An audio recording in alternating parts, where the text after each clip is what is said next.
with LibertyNation.com. I'm here with Freddy Vachha, who's the UKIP regional chairman, and we're here at the pro-Trump rally in front of the American embassy. Freddie, what brought you here today? Public transport, really. Right. Perhaps you were asking something else. What brought me up here is partly a horror at the impudence and insolence of the insulting behaviour of various misbegotten, misinformed and maladjusted people who think it's great to attack our most reliable ally for 101 years. Winston Churchill probably did not say you can rely on Americans to do the right thing after they've tried everything else. He didn't actually say that. It's an urban legend. But 101 years ago, America did decide to do the right thing, which is to join us in World War I.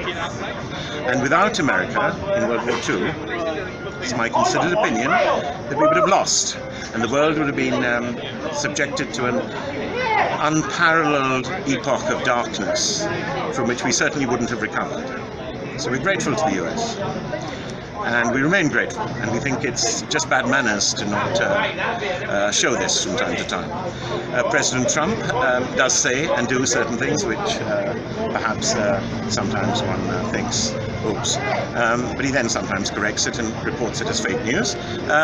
He is a charismatic person. He managed to spend 41 cents for every dollar that Hillary Clinton spent, but still won the election.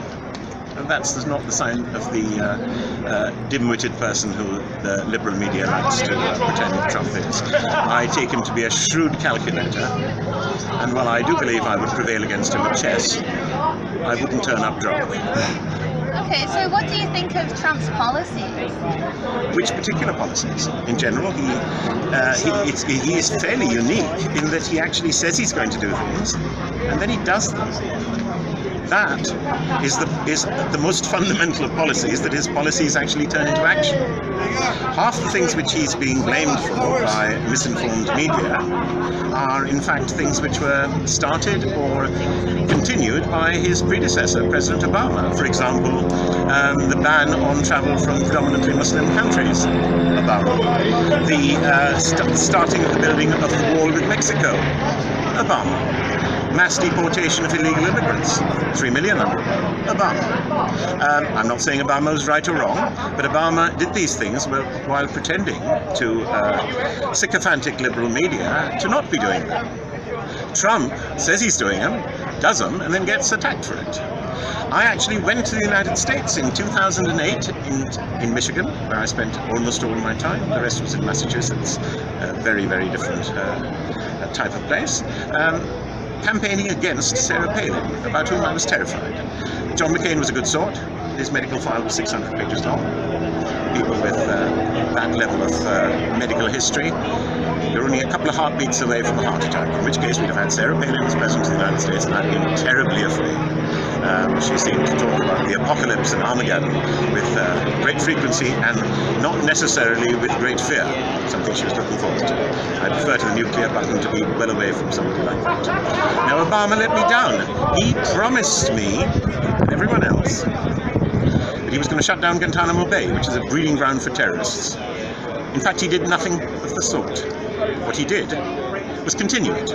Now, apologists on the BBC cut me out when I was saying this, because of course the truth is not allowed on Pravda in the UK today. And I criticised Obama for this strongly, for making a promise and not keeping it. They then cut out everything I said thereafter. And they brought in somebody to say, but he thought he was going to do it. He wanted to do it, but he simply couldn't do it. They omitted to point out that he was a president of constitutional law at a Chicago university. He knew very well it was impossible. He was just a liar. Bad Obama. Trump is many things, but generally what he says he'll do, he starts to do. And he's a friend, and we need a friend right now in Britain, because where we are going is not a place which we should be going, and I don't think the people of Britain consented to going there. So, one last question. With all the Brexit drama that's been going on, what do you think it means for Trump's relationship with the UK? Well, I think President Trump may soon have to get used to dealing with another Prime Minister, which would be an improvement, won't it? It can hardly be worse. I'm coming to the conclusion, as somebody who loathes Labour, with a loathing that is extraordinarily healthy, I would actually say it's probably, if it means getting rid of this whole shower of traitorous and treasonable Tories, that we have to suffer 5 years of the ancient mariner with his gimlet eye, who stoppest 1 in 3, and the PhD in mathematics Diane Abbott, and even the terrorist's best friend, who is our shadow treasurer and chancellor, that might be a price worth paying. Okay, Freddie, thank you very much. Thank you so much.